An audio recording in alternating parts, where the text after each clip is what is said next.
Assalamualaikum warahmatullahi wabarakatuh. Salam sejahtera untuk kita semua, salam kebajikan.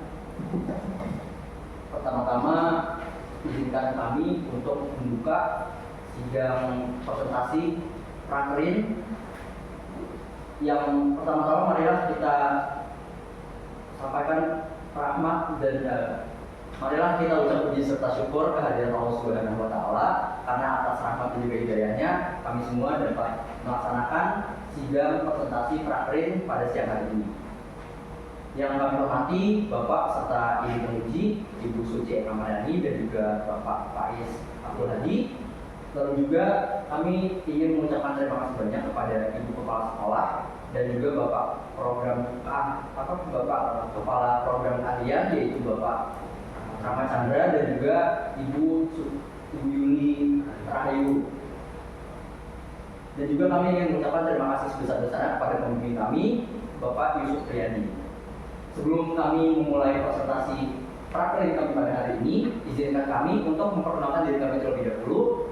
Saya Rasya Anidia pertama absen 33. Saya Muhammad Mawadin absen 21. Saya Muhammad Fadil absen 20. Saya Rikanan Persen absen 9. Presentasi kami hari ini meliputi tanggal dan juga waktu pelaksanaan, lalu juga sekilas info mengenai perusahaan kami dan juga proyek-proyek yang sudah kami selesaikan. Bapak dan Ibu, izinkan saya menjelaskan pelaksanaan praktek kita dari 1 April sampai 30 September. Pada saat pertama kita tiba di tempat PKL, kita melakukan survei. Kita dikenalkan seperti apa lingkungan kerjanya, anggota tim yang akan mendampingi kita, dan alur kerja yang ada di studio animasi tersebut. Seperti contohnya, setiap pagi kita melakukan briefing, di mana kita berdiskusi membahas tugas-tugas yang akan kita kerjakan dan progres yang kita telah kerjakan sebelumnya. Dan pada masa awal PKL kita tidak langsung diberikan tugas-tugas proyek dari studionya langsung, tapi kita mengerjakan latihan animasi langsung diberikan oleh mentor. Latihan-latihan tersebut itu dirancang untuk kita melatih konsep-konsep dasar dan teknik animasi seperti body mekanik, timing, and dance spacing, overlapping, secondary action, dan lainnya. Tidak lupa kami dibimbing oleh para senior dan mentor. Dan pada saatnya di masa pertengahan PKL kita diberikan kesempatan untuk mengerjakan proyek animasi dari Mocha Studio. Tapi tidak lupa kami dipantau oleh mentor karena bisa dibilang kami itu pemula untuk mengerjakan proyek. Dari pengalaman ini kita belajar secara komunikasi antar tim dan menyelesaikan masalah sebagai tim. Juga kita mendapat pengalaman, pelajaran dan tips dari senior kita maupun dari segi tips kerja animasi maupun komunikasi maupun segi bidang lainnya. Dan sampai pada akhirnya di masa akhir PKL, proyek komunikasi yang kita dapat semakin sulit, semakin kompleks. Tapi kita bimbingan para senior dan mentor animator, kita mampu menyelesaikan proyek-proyek yang awalnya pikir sulit, dan sambil kita mengerjakan proyek animasi tersebut, kita juga mempersiapkan untuk nantinya presentasi Prakrin yang diadakan 30 September. Materi selanjutnya saya berikan kepada Novel Awaludin, yaitu profil perusahaan Moka Studio. Oke Bapak Ibu sekalian, selanjutnya saya akan menjelaskan tentang perusahaan PT Radio Pensiun itu perusahaan Mokata Creative Agency. Perusahaan Mokata Creative Agency didirikan pada tanggal 17 Agustus tahun 2012 oleh Bapak Haji Salahuddin sebagai pendiri atau komisaris, juga sebagai direktur utama, dan juga sebagai direktur bisnis. Dengan Bapak Muhammad Rizky Nur Saifullah sebagai co-founder, direktur animation, juga sebagai direktur kreatif pada perusahaan Mokata Creative Industry. Selanjutnya di perusahaan Mokata Creative Industry ini memiliki karyawan yang setiap karyawan itu memiliki peran dan fungsi masing-masing. Beberapa jabatan-jabatan yang ada pada kreatif Mokata Creative Agency yaitu yang pertama ada project manager, yang kedua ada animation supervisor, lalu kemudian ada 3D generalis, dan yang terakhir ada 3D animator. Selanjutnya yaitu Bapak Ibu untuk letak dan kedudukan lokasi Mokata Studio ini itu berletak di Komplek Binong Residen 1, Jalan Binong, Kelurahan Binong, Kecamatan Curug, Kabupaten Tangerang, Indonesia. Next.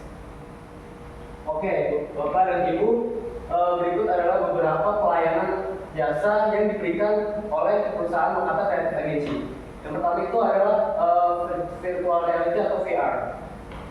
Virtual reality atau VR itu merupakan teknologi yang memvisualisasikan dunia maya dengan membuat pengguna ini seperti berada di lingkungan langsung dunia maya tersebut. Jadi visual yang diberikan oleh teknologi ini mampu membuat pengguna dapat berinteraksi dengan lingkungan yang sedang divisualisasikan.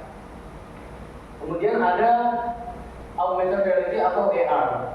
Bapak dan Ibu, augmented reality ini hampir sama dengan virtual reality. Tapi yang membedakan augmented reality atau AR ini adalah teknologi ini mampu menggabungkan dunia maya 2 dimensi dan 3 dimensi secara lingkungan nyata yang diproyeksikan atau divisualisasikan secara real time, secara langsung. Kemudian yang ketiga ada pelayanan 3D animation. 3D animation ini adalah gambar yang bergerak di lingkungan 3D. Merupakan objek digital atau karakter yang digerakkan dalam lingkungan ruangan 3 dimensi, sehingga membuat visualisasi karakter itu seperti hidup. Nah, layanan jasa 3D animation ini merupakan salah satu bidang yang kami laksanakan pada selama masa prakeden ini sebagai 3D animator. Bapak Ibu, mungkin materi ini saja yang dapat saya sampaikan. Selanjutnya materi selanjutnya akan disampaikan oleh Rintan. Terima kasih. Oke, jadi Mokata Creative Agency atau PT Radio Kreasi Indo juga memiliki visi dan misi yang mereka tentukan dan akan mereka capai kemungkinan hari. Adapun juga visi mereka yaitu menyebarkan kebahagiaan ataupun entertainment dengan teknologi terbaru dan teknologi yang terkini, menciptakan konten-konten kreatif yang menarik dan juga interaktif, di mana para audiens yang dapat menikmatinya bisa mendapatkan cara untuk mendapatkan entertainment secara beragam, jadi tidak hanya satu. Lalu ada misi-misi mereka. Yang pertama adalah berkomitmen untuk selalu berinovasi dalam konsep data, desain karakter dan teknik dalam animasi 5 dimensi ataupun 3 dimensi. Lalu juga yang kedua adalah konsisten untuk menjaga kestabilan dan konsistensi antara status klien ataupun kualitas dari proyek yang kita hasilkan. Adapun kita juga mendukung dan memelihara lingkungan kerja kita agar dapat menghasilkan kreativitas di antara kita semua dan bisa memecahkan masalah apapun yang kita hadapi. Dan juga yang terakhir adalah menjangkau audiens global dan pasar internasional. Jadi tidak hanya kita mengincar pasar-pasar lokal atau terdekat, tapi kita juga mengincar internasional yang luas. Dan itu kita gunakan dengan cara menghasilkan IP sendiri seperti IP perusahaan lokal yang dapat kita tampilkan ke klien-klien di luar sana. Selanjutnya ada tools yang kita sering gunakan, dan di tools utama yang kita akan gunakan selama masa pra-trade ini. Jadi di awal kita pertama masuk ke industri, kita dikenalkan dengan yang namanya spreadsheet atau project tracker. Project tracker ini biasanya kita gunakan untuk mengumpulkan data, menaruh dan melacak progres per hari kita, di mana deadline akan ditaruh di situ semuanya, dan progres dari WIP sampai client itu akan dilacak di spreadsheet ini. Ini akan menjadi patokan kita di mana saat kita mengerjakan sesuatu harus ada perubahan, di mana tracker ini mungkin berubah menjadi WIP, device ataupun approve. Selanjutnya pun ada yang paling utama kita gunakan sebagai seorang animator adalah Maya Autodesk versi 8. Dengan Maya Autodesk ini yang kita gunakan sebagai animasi. Walaupun memang Maya Autodesk ini memang digunakan sebagai software modeling, rendering ataupun visual effect, tapi kita di dalam Radit Kasindo ditekankan untuk menjadi animator yang hebat, yang generalis, yang cukup dalam membuat animasi yang dapat diterima oleh klien. Selanjutnya ada slide ataupun communicating, yang dimana slide ini hampir sama seperti yang namanya Discord. Jadi slide ini adalah bidang ataupun software yang kita gunakan setiap harinya untuk berkomunikasi, di mana ada yang namanya suatu hal technical issue ataupun masalah-masalah di antara klien ataupun animasi yang kurang, revisi, semuanya akan ada di slide, dimana kita akan dikomunikasikan jika ada hal-hal yang harus kita fix ataupun harus kita buat. Selanjutnya ada proyek-proyek yang kita kerjakan. Oke. Baik, Bapak dan Ibu, pasti pelaksanaan praker ini tidak jauh dari yang namanya mengerjakan proyek. Setelah ini akan kita tampilkan kepada Bapak dan Ibu mengenai proyek-proyek ataupun hasil-hasil karya yang telah kita lakukan selama 6 bulan masa prakerin magang di PT Radit Krasindo ini. Dan proyek-proyek yang akan kita tampilkan itu adalah Lalapan, lalu ada Little Wild, lalu ada LOB atau Law on Board, dan juga Jurassic Indonesian World. Akan saya jelaskan sebagai video ini tadi. Ini adalah proyek berjudul Lalapan. Ini adalah proyek Little Wild. Ini adalah proyek Law on Board. Dan ini adalah proyek Jurassic.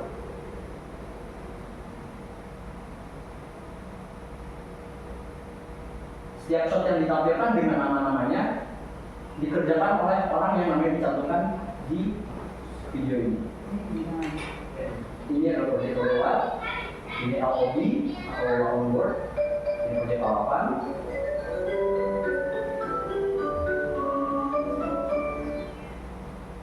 Dan ini adalah proyek Jurassic yang dikerjakan oleh Lima.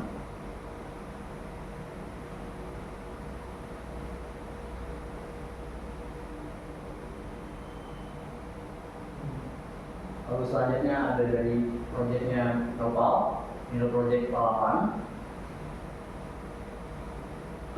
Lalu ada Lalapan lagi, kalau ada LOB atau Law on Board, ada Little Wild, dan juga Jurassic.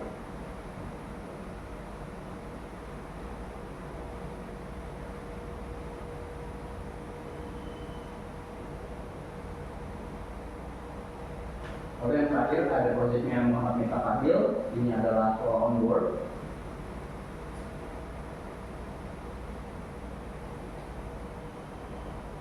Lalu ada balapan,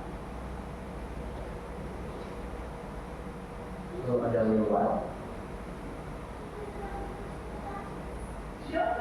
lalu on board, dan Jurassic.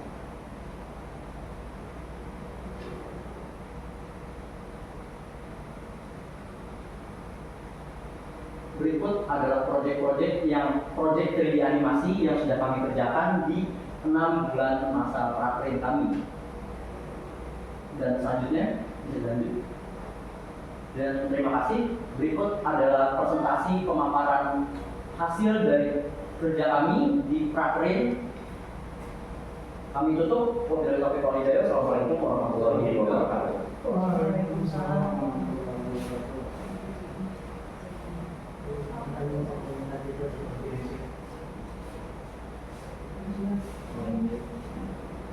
Oke, assalamualaikum warahmatullahi wabarakatuh. Waalaikumsalam warahmatullahi wabarakatuh. Saya mulai dari yang penulisan dulu ya. Oke, pertama dari penulisan tadi saya menemukan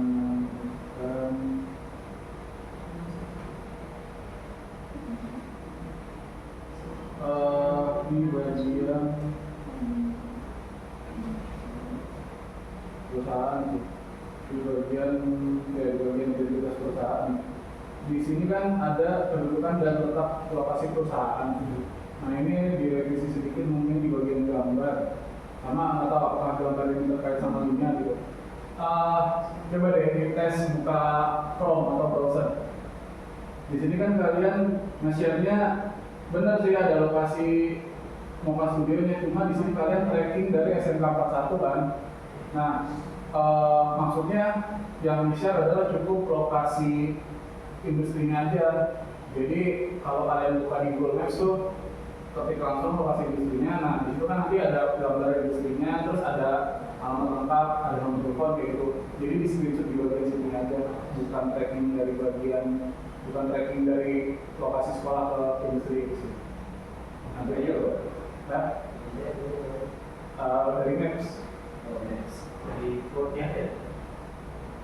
Oh, dari ada linknya.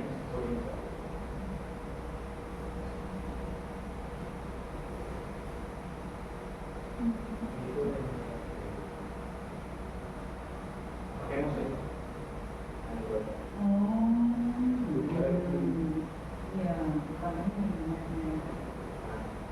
Nah ya, ini yang di screenshot bukan tracking dari 41. Jadi halaman ini itu mungkin di screenshot diganti. Terus berikutnya nah ini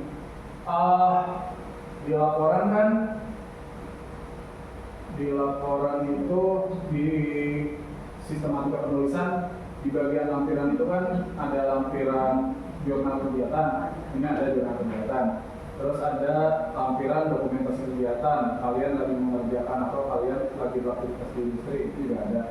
Terus ada lampiran karya yang kalian buat. Nah, cuma saya lihat di penulisan dari bab 3 dari proyek yang kalian kerjakan itu semuanya ada tulisan confidential. Makanya saya mau nanya dulu ke kalian, apakah dari industrinya memang memberikan instruksi atau arahan kalau proyek ini memang sifatnya rahasia dan tidak disebarluaskan, makanya tidak dicantumkan di lampiran itu gitu. Saya izin menjawab Pak. Memang proyek-proyek yang kami kerjakan itu sifatnya itu belum rilis Pak. Jadi setiap animasi-animasi yang kita kerjakan di dalam urutan untuk sampai di tayang itu kami masih belum ada di tahap penyiaran. Jadi hal-hal yang sekarang kami kerjakan itu masih bersifat rahasia dan belum boleh dipublikasikan sama sekali. Makanya ketika kami ingin menyantumkan foto-foto atau hasil-hasil di makal kami, itu kami izin terlebih dahulu dan memang dikonfirmasi oleh industri kami bahwasanya itu masih dalam rahasia atau confidential Pak. Jadi kami minta tapi hanya boleh beberapa yang dicantumkan dan diberi peringatan bahwa ini masih bersifat confidential. Ya, saya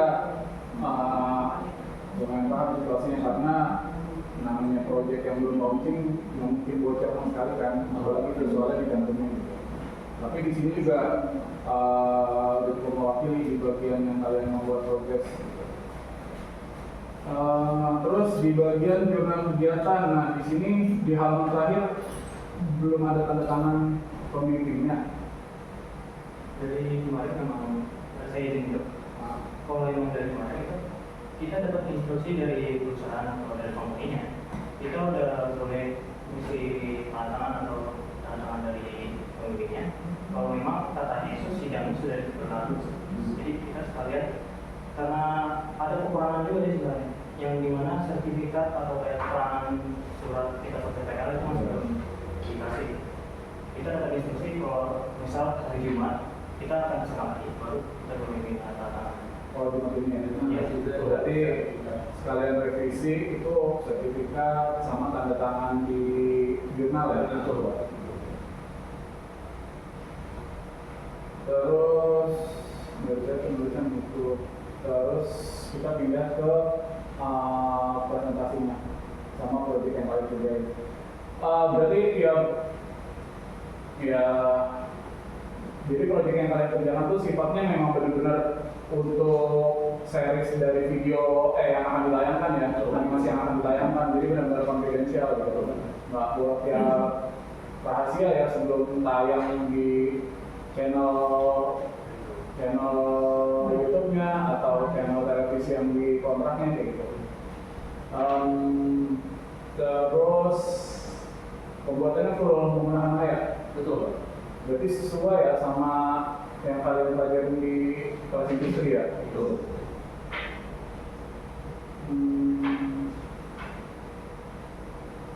Oke.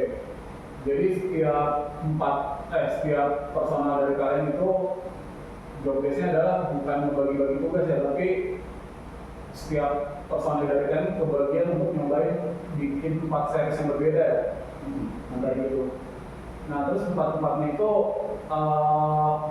di antara 4 tema animasi yang tadi itu semuanya proyek rahasia semua. Proyek gratis juga sih. Yang kita sih juga termasuk. Oh, kalau jurasi, Coba dijelasin. jurasi sebenarnya itu dan sanksi. sama yang sanksi. Makanya tadi di awal saya mention karya dan juga proyek. Ada satu ini salah satunya ini merupakan hasil karya Pak. Jadi ini kita buat semasa kita training waktu itu. Dan juga kalau yang jurasi itu dia memang project, tapi kenapa kita tidak ada confidential itu? Karena itu merupakan IP mau katanya langsung dan itu sudah diupload di Instagram Mokata. Jadi free license ya, bebas ya.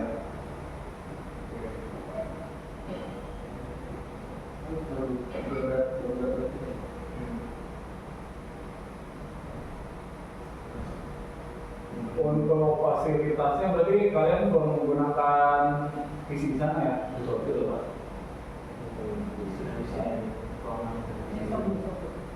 Ini nggak ada konfidensial, ini nggak. Enggak, karena ini sudah diupload di Instagram Mokata sendiri, dan juga ini sudah masuk tahap final dan berikutnya. Oke, tanya dulu. Kesini dulu deh, ke project ini. Kan kamu kan sebetulnya udah belajar layak aplikasi industri. Yang jelas dulu. Yang jelas dulu. Nah, stop. Kan kamu udah belajar banyak di kelas industri. Pertanyaan ibu, ketika kamu belajar di kelas industri, temanya, gitu ya, apa namanya, kamu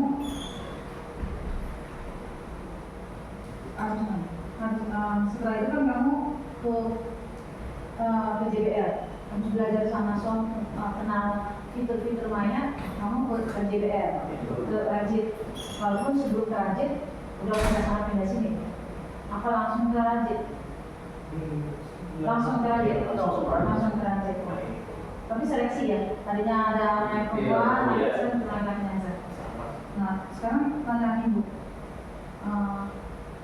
antara kelas industri sama proyek, mana sih yang kamu merasakan yang bisa, terasa banget nih, upgrade-nya terasa banget, kompetensinya tuh terasa banget, upgrade-nya tuh di sini, di mana nih?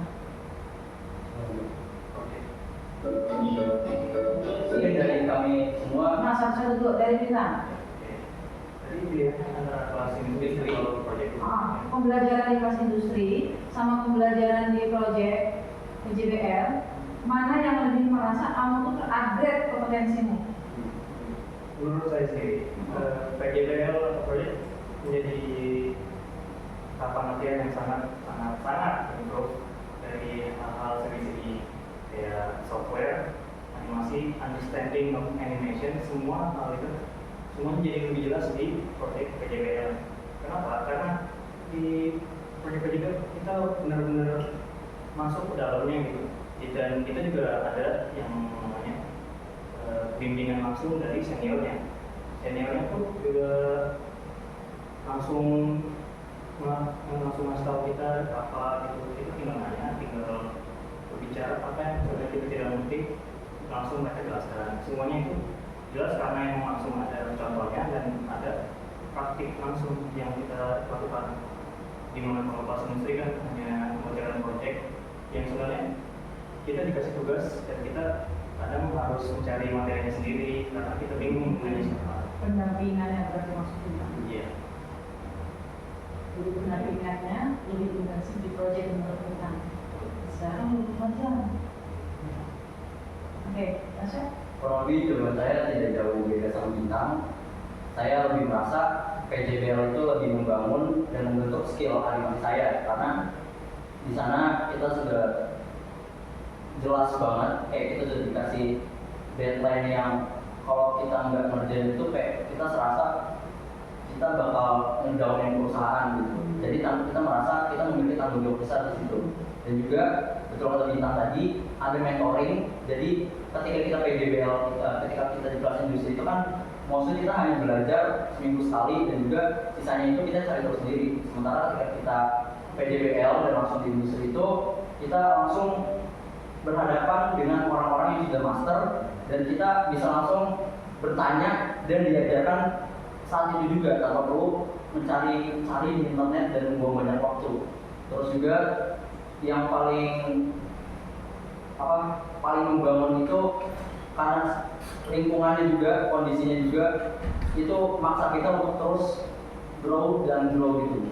Kalau menurut saya PJBL ini jauh lebih meningkatkan skill saya dibandingkan kelas industri. Bintang, Fadil, sebelum kenapa? Fadil? Singkat saya menjawab.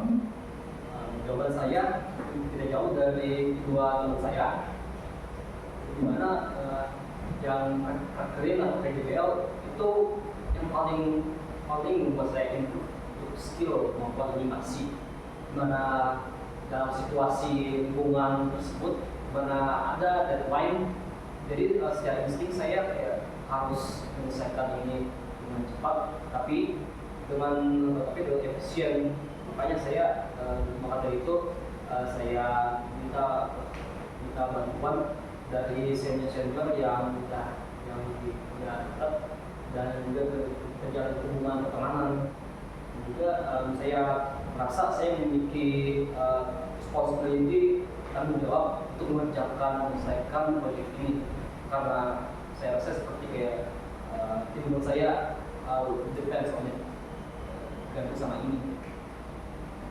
Dengan itu saya bisa sering berjalannya waktu, saya merasa kemampuan saya makin meningkat sampai setara hampir seperti senior animator yang di Lukas Studio. Jadi saya menjawab video dari yang teman-teman saya sebutkan tadi, saya lebih memilih intensif yang PJBL ini karena kita rasanya langsung juga dekat gitu. Juga kita lebih lebih tahu. Kita kan juga pengen tahu gimana sih kalau ini kerja itu kan, pengen tahu bukannya cuma mengerjakan doang cari materinya sendiri gitu. Nah, terus saya intensif itu karena ada semangat tersendirinya gitu, karena mentor kita juga senior kita ada semangat mengejar itu. Karena juga karena komunikasinya juga cepat, secara langsung real time itu juga membuat mudah kan. Jadi cepat meningkat itu karena komunikasi yang langsung ilmu yang langsung secara cepat dia langsung dipraktekkan, seperti tahu secara nyata itu. Juga komunikasi ilmu yang langsung juga sama itu sih, praktiknya langsung di kita secara dekat gitu.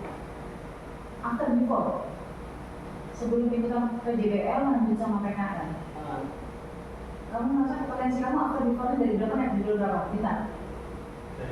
Dari berapa jadi berapa? Rasanya? Persentasenya kalau antara rate 10 sampai 100. Mungkin 80%. Dari berapa? Dari 40. Dari 40 sampai 80. Asya? Kalau saya sendiri merasa dari 20 ke 80. 20 apa? Saya dari 10%, dari 10% sampai ya kira-kira 80%. Sampai 80.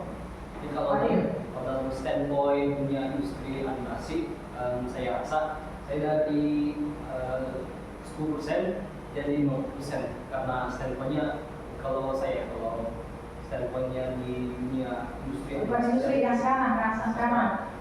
Yang kan rasa kemarin waktu belajar sama Son yang kadang gimmick di sekolah, ya kan? Kalian pengenalan fitur Maya, ya kan? Sampai sekarang, terus kan project ke JBL, harus ke JBL, lanjut PKN 6 bulan, sampai sekarang selesai. Berapa? After before-nya 5 kali rasa. dari PJPL gimmick sini dari 10% sampai maklin kemarin seperti 80%. Sama. Oke, jadi mohon maaf ya, ini evaluasi buat sekolah juga dalam lingkungan proyek pembelajaran bagaimana sih yang pas buat siswa sebetulnya. Satu. Kemudian yang kedua, ini sih evaluasi sebenarnya buat kalian dan juga di sekolah tentunya. Yang pertama, kemudian yang kedua, ini tadi kan kalian kan ini ada yang confident, ada yang enggak. Iya. Selama kamu di JBL sampai kamu nanti selesai ini PKN, mana yang bisa dipakai sebagai portofolio kamu dan mana yang tidak sebagai portofolio? Masalahnya begini, kalau ini nggak bisa dijadikan portofolio kamu, itu kayak simpan gitu. Sebenarnya kamu kan jangka panjangnya sedang branding image, saya ini seorang animator. Kalau kamu seorang animator, kalau nggak ada buktinya portofolio itu mana? Gitu. Sekarang di antara ini semua kerjaanmu, mana yang dijadikan portofolio? Baik, saya jadi menjawab Bu. Untuk portofolio itu sebenarnya kita bisa menggunakan proyek-proyek yang di luar proyek klien. Kita sebelum itu kan sebelum kita masuk proyek klien. Jadi yang kamu yang kalian kerjakan selama PKN, ada yang proyek klien, ada yang bukan proyek klien. Kalau bukan proyek klien itu training Bu. Kalau bukan proyek klien itu lebih training, Iya. tapi belajar berarti. Belajar. Mengerjakan sampai sesuatu. Iya. Tunjukin. Dan itu dijadikan portofolio. Bisa dijadikan portofolio. Karena rata-rata setiap animator itu yang di showreel yang ada di YouTube itu mencakup hal-hal yang kita kerjakan di training. Oke, jadi karena gini, ini kaitannya bukan sama kalian juga, karena kaitannya sama sekolah. Jadi sekolah harus mendokumentasikan mana sih hasil karya siswa 41. Tapi kan tadi kata kamu berkaitan sama kehasil perusahaan. Betul. Nah, mana yang tidak berkaitan dengan kehasil perusahaan yang bisa dijadikan sebagai bahan referensi? Ini loh hasil karya produk anak kelas 1, gitu. Ambil hasil belajarnya itu ini. Coba tunjukin. Ada yang kemarin di model apa yang kemarin video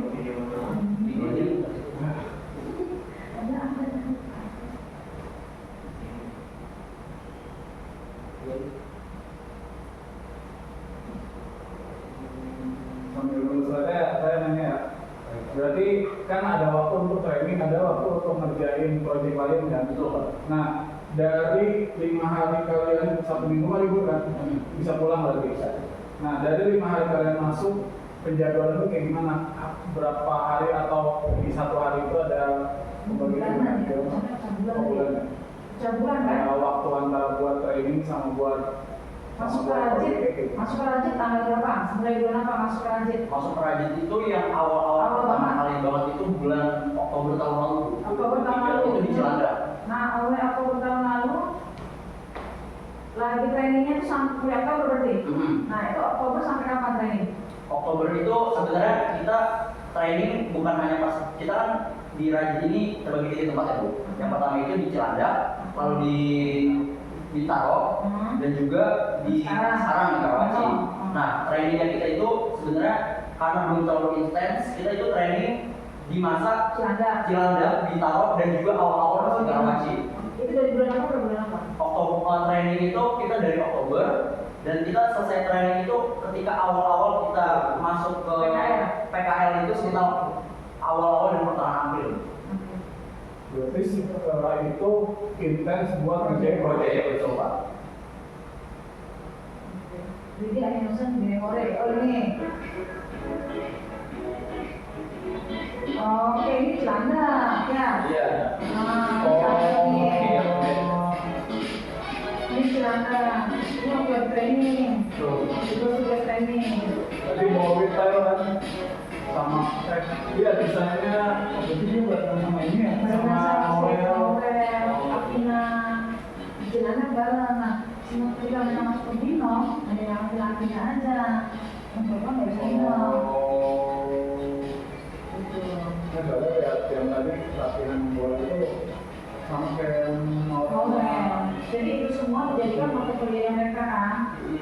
Juga masuk seleksi buat ini. Seleksi buat masuk ke sini. Iya, tadi.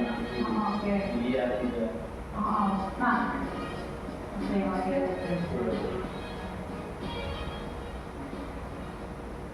Iya, jadi semuanya mengerjakan proyek yang sama ya kan? Betul. Belajar yang sama.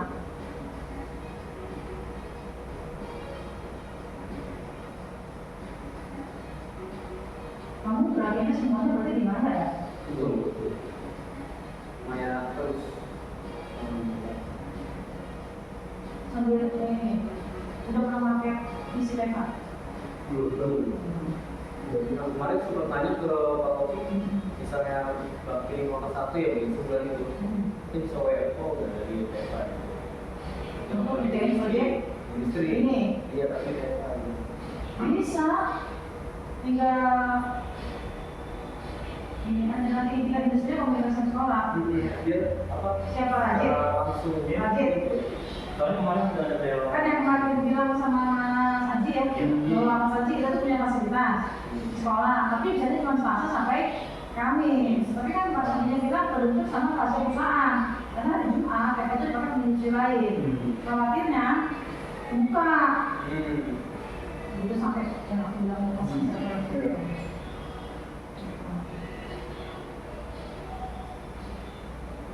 Oke, jadi ini proyek-proyek belajar kan? Betul. Yang proyek industri yang industri yang tadi yang mana? Jadi ada di ilustrasi. Jurassic. Jurassic itu sebenarnya awalnya itu menjadi salah satu bagian training kita untuk menggerakin dinosaurus, tapi karena mungkin dilihat perusahaan cukup potensial, jadinya Dilibatkan yang lain. betul. Jadi akhirnya jadi project, jadi IP-nya Mokan. Oh. Tapi itu boleh tanya, boleh kamu pakai jadi portfolio kamu? Boleh. Yang Jurassic. Benar, ini boleh. Nah seperti ini, Mama, kalau saya nanti itu tayang di itu dicantumkan dalam hasil karya siswa kelas 1, gak penasaran di sekolah. Paham nggak? Karena Kalau kalau saya sama ibu cantumkan tuh di link hasil karya siswa kelas 1 gitu misalnya ya. Tapi kan kalau kelihatan sama Rajit sama Cipta. iya makanya gitu. bisa pun soalnya waktu itu kita juga pas mereka upload di Instagram, kita juga di tag dan otomatis itu memperbolehkan kita buat upload itu di story kita di dalam berita kita.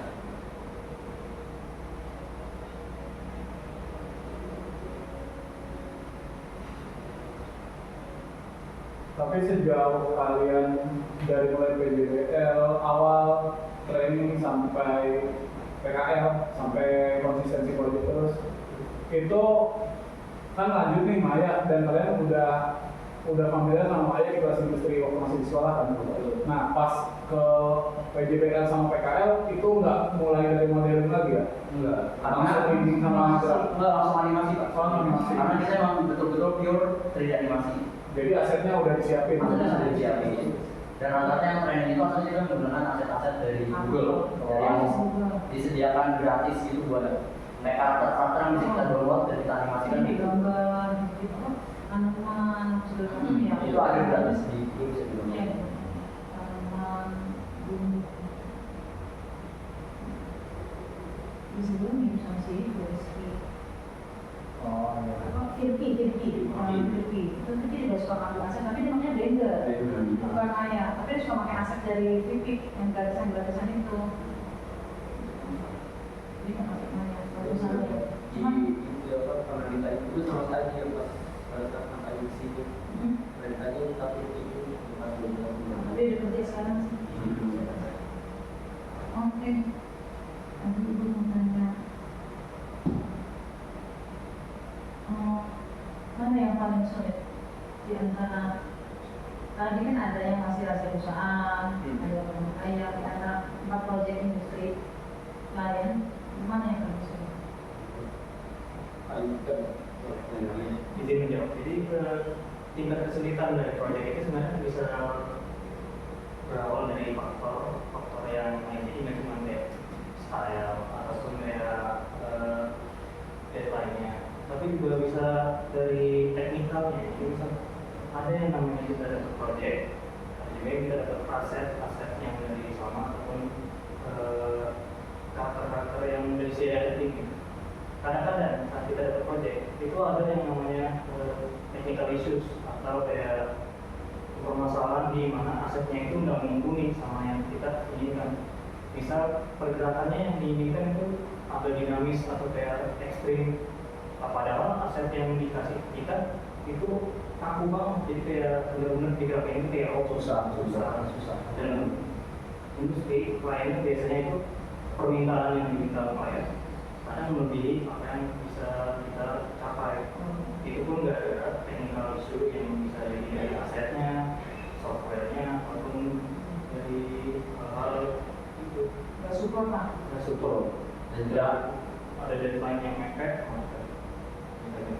dan juga kalau misalkan kita disuruh untuk ditanyakan mana yang paling susah, karena tiap-tiap proyek ini sebetulnya karena style animasinya beda-beda, otomatis kompleksitasnya juga beda-beda tuh. Dan yang paling susah di sini tidak mencakup technical issue tadi adalah real world tuh, karena memang mereka itu style itu cukup unik dan lebih sulit dibandingkan proyek-proyek yang lain seperti lalapan dan LOB. Juga sering kami dengar dari senior-senior kita gitu, kalau bahwasanya memang real world ini jauh lebih sulit dibandingkan lalapan dan juga LOB proyek yang sebelumnya itu. Dan juga karena mereka hewan, jadi kadang Iya. kita susah untuk menggambarkannya, dan juga karena badan mereka kecil-kecil untuk digerakinnya tuh Orang yang tricky. dikarakterkan jadi Betul.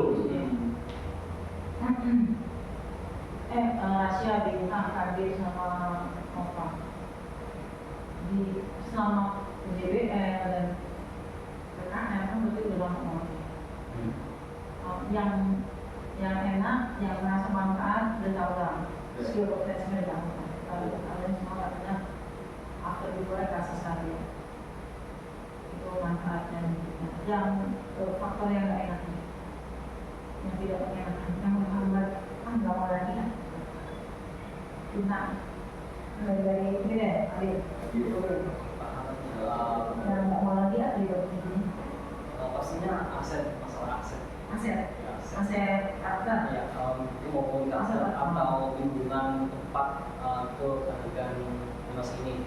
Aset yang berat itu dapat melambatkan workflow atau kerja saya untuk menyelesaikan shot ini. Juga kayak untuk membuka adegan shot ini, karena shot ini mengandung ada aset yang sangat berat, jadi Pak Topan membuka kalau shotnya lama banget, walaupun udah saya bukanya di PC yang paling tinggi speknya, indikator mukaannya itu. jadi kalau Adil begitu teknis ya penghambatnya ya yang bikin Oh ya, Pak, saya ingin tambahkan satunya lagi itu notes chapter dari supervisor yang kadang tidak membuat saya mengerti tidak jelas, apa itu not Ya, notes catatan revisi, review reviewnya ya review. revisi. Ya, kadang notesnya itu tidak Detail. tidak detail, jelas menurut saya, dan juga kontradiktif. Misalnya saya sudah selesai revisi, setelah dikasih catatan advice, sudah saya submit, terus itu ada request lagi notesnya itu malah kayak misalnya tulis tidak jadi ini deh, yang sebelumnya lebih bagus. Oke. Kalau nanti bolak balik Ya kan begitu lah. Suasana klien. padahal saya sudah detail udah 3 kali 10 kali cek apa ini yang dia mau. Oke, sebenarnya yang penting. Pikirin, terus kan makanya yang lain lagi. Ujung-ujungnya. Oke. Itu kalau kamu Pak. Yang pertama sih emang tadi aset yang berat itu ya. Itu berat banget kan, apalagi ini faktor yang penting itu deadline yang mencekik banget tuh. Oh, deadline Iya. mencekik. Deadline yang mencekik juga aset yang berat gitu. Jadi tanamnya dari situ tuh, aset berat, deadline mencekik. Langsung gimana itu rasanya? Oke, berarti yang bikin Kesel banget tuh. beban kerja ya, Iya, beban beban kerja kerja. berarti beban kerja. Mas ya? Saya kurang lebih sama seperti Noval. Yang menurut saya yang paling nggak enak di praktek kali ini itu karena deadline yang mencekik, karena mereka itu sebenarnya karena proyeknya itu dadakan dan jadi kita tuh diberi cukup banyak shot dan kita tuh harus menyelesaikan dalam jangka waktu tertentu dan itu tuh datanya mencekik yang bikin kita kadang merasa stres dan juga kalau data sudah mencekik otomatis waktu kerja kita gimana caranya kita menyelesaikan ini dalam waktu misalnya 4 hari gitu. Jadi jam berapapun itu kita harus tetap ngerjain itu gitu. Kita kayak nyekik apa ini kita beda. Kadang itu jadi Biasa. sambil hampir jadi salah satu budaya kita di sana karena satu tadi itu dan juga mengenai teknis karena udah di oleh deadline terus juga masalah teknis itu jadi stres yang berlipat ganda Bu. Ya, kalau itu kita apa? Ternyata sebenarnya ada tambahan lagi ya.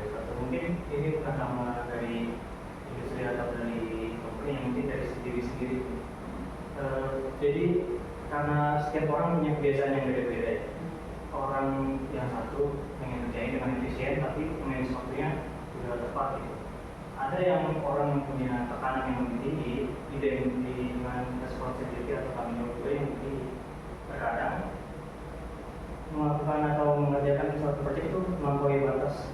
Jadi yang harusnya memang sudah ada batas waktu yang bisa dipakai buat istirahat atau peragangan otak agar